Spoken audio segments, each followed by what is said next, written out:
India versus Australia first test டே 1 எப்படி போச்சுன்னு பார்க்கலாம். இந்தியா வந்து டாஸை வின் பண்ணி பேட்டிங் எடுத்தாங்க. 150க்கு ஆல் அவுட் ஆகிட்டாங்க. ஹையஸ்ட் ஸ்கோர் இந்தியாவில் யாருன்னு பார்த்தீங்கன்னா நிதிஷ்குமார் ரெட்டி 41, பந்த் 37 வச்சிருந்தார். Hazlewood 4 wicket. எதிர்பார்த்த மாதிரி இந்தியாவோட ஓப்பனர் எஸ்எஸ்சி ஜெய்ஸ்வால் வந்து ரொம்ப ஏர்லியாக அவுட் ஆகிட்டார். அவருக்கு வந்து ஏர்லியாக டிரைவ் அடிக்க போனார், கல்லியில் வந்து அவுட் ஆகிட்டு போயிட்டார். அடுத்தது வந்து டேவிட் படிக்கல் இருந்தார்.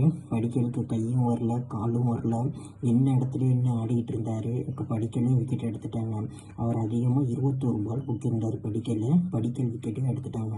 அடுத்தது வந்து நம்பர் 4 வந்து விராட் கோலி வந்தார். விராட் கோலி தான் ரொம்ப எதிர்பார்த்த மாதிரி ஆடுவார்னு பார்த்தோம் பர்த்தில். ஆனால் அவர் பர்த்தில் அவரால் இன்னிங்ஸை வந்து விளையாட முடியல சரியாக. பர்த்தில் அவரும் ஹேசல்வுட் எல்லா பாலையுமே அடிக்கணும்னு போனார் விராட் கோலி. அதனால் வந்து விராட் கோலி வந்து ஹேசல்வுட் பால் வந்து ஒரு பவுன்ஸ் பாலை வந்து எடுத்துகிட்டு போயிடுச்சு, எடுத்துகிட்டு போயிடுச்சு. அது நல்ல பால் தான், அது வெளியில் விட்டுருந்துருக்கலாம். பட் ஆனால் விராட் கோலி போய் துரத்தி போய் பிடிச்சாரு. அதனால் வந்து விராட் கோலியும் அவுட் ஆகிட்டார். அப்புறம் பந்த் வந்தார். பந்த் வந்து ஒரு அட்டாக்கிங் இன்னிங்ஸ். அவர் பந்த் கேமை கரெக்டாக ஆடினார். 37. ஜுரேலால் மறுபடியும் கண்டினியூ பண்ண முடியல. ஜுரேலும் ரொம்ப எதிர்பார்த்தாங்க. ப்ராக்டிஸ் மேட்ச்சில் நல்லா விளாண்டார், இந்தியா ஏ கூட நல்லா விளாண்டார். அப்போ அவரும் லெவலில் கொண்டு வந்தாங்க சஃப்ராஸ் கானுக்கு பதில். பட் ஆனால் அவராலையும் விளையாட முடியல. ஜுரேலும் ஃபெயிலியர் ஆகிட்டார். சர்ப்ரைசிங் 11 யாருன்னு பார்த்தீங்கன்னா வாஷிங்டன் சுந்தர் இருந்தார். அஸ்வினும் ஜடேஜாவும் இல்லாமல் வாஷிங்டன் சுந்தர் எடுத்திருந்தாங்க இந்த டெஸ்ட்டில். பட் ஆனால் அவரால் வாஷிங்டன் சுந்தராலையும் கரெக்டாக பெர்ஃபார்ம் பண்ண முடியல. ஓவராலாக வந்து நிதிஷ்குமார் ரெட்டி தான் கடைசி வரையும் இந்தியாவுக்கு நல்லா ஃபைட்டிங் பண்ணிகிட்டு இருந்தார். அவர் தான் 41 ரன்ஸ் அடித்தார். அவர் மட்டும் ஒரு 41 அடிக்கலாம், இந்தியா ரொம்ப கொலாப்ஸ் ஆகிருப்பாங்க. அப்படியே 100க்குள்ளே ஆல் அவுட் ஆகிருப்பாங்க. இந்தியாவோட ஃபஸ்ட் இன்னிங்ஸ் வந்து டோட்டலாக வந்து 150 தான். அதிகபட்சமாக ஆஸ்திரேலியாவில் யார் விக்கெட் எடுத்தாங்கன்னு பார்த்தீங்கன்னா ஹேசல்வுட் வந்து 4 விக்கெட் எடுத்திருக்காரு. போலிங் சூப்பராக போலிங் போட்டாருங்க Hazlewood, Mitchell Starc, Pat Cummins, மித்தன் மார்ஷல் சூப்பராக போலிங் போட்டாங்க. அவங்க எல்லாம் 2 விக்கெட் எடுத்திருந்தாங்க. நார்த்தன் லைன் மட்டும்தான் விக்கெட் எடுக்கலை. அடுத்தது வந்து இந்தியா வந்து 150 ஆல் அவுட் ஆனாலே முடிஞ்சு போயிடுச்சு டெஸ்ட் மேட்ச்னு நினச்சேன். ஆனால் பயங்கரமான போலிங் ஸ்பெல்லை போட்டாருங்க ஜஸ்பிரீத் பும்ரா.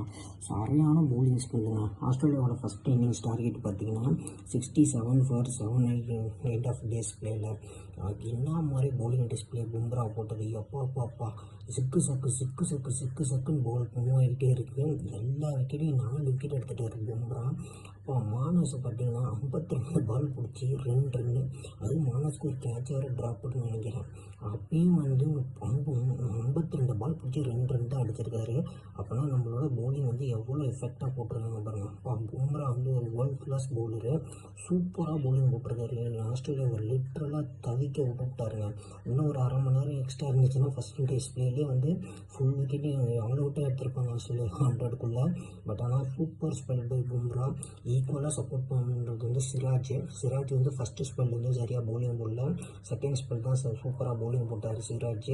அவரும் 2 விக்கெட் எடுத்தார். அக்ஷித் ராணா டெபுட்டனு பரவாயில்ல, டெபுட்டன்லேயும் கொஞ்சம் நல்லா தான் பவுலிங் போட்டிருக்காரு. பட் ஆனால் இன்னும் கொஞ்சம் போக நல்லா பவுலிங் போட்டாருன்னா அக்ஷித் ராணா வந்துடுவார். அவர் தான் மெயின் விக்கெட் ட்ராவல்ஸ் விக்கெட் எடுத்தாருங்க. இப்போதைக்கு இந்தியா வந்து நல்லா கம்ஃபர்டபுள் பொசிஷனில் இருக்காங்க. ஃபஸ்ட்டு டே 1 முடியும் போது ஆஸ்திரேலியாவில் வந்து 67 ஃபார் 7 இருக்காங்க. நாளைக்கு எண்ட் ஆஃப் ஃபஸ்ட் டே 1 முடிஞ்சிருக்கு. செகண்ட் டே எப்படி ஆட போகிறாங்கன்னு தெரியல. அது செகண்ட் டே பொறுத்து தான் இருக்குது. நாளைக்கு ஏர்லியாக விக்கெட்னே எடுத்துட்டாங்கன்னா இந்தியாவுக்கு ஒரு 50 ரன்ஸ் லீட் இருந்துச்சுன்னா நல்லாயிருக்கும். பார்ப்போம். ஆஸ்திரேலியாவும் சரியான டீம் தான். ஃபைட் பேக் கண்டிப்பாக பண்ணுவாங்க, ஃபைட் பேக் போடுவாங்க ஆஸ்திரேலியா. இதில் எந்த டவுட்டுமே இருக்காது. ஃபஸ்ட்டு டே வந்து இன்றைக்கி இந்தியா வந்து நல்லா முடிச்சிருக்காங்க. நாளைக்கு செகண்ட் டே வந்து எப்படி ஆரம்பிக்கிறாங்கிறத பார்க்கலாம்.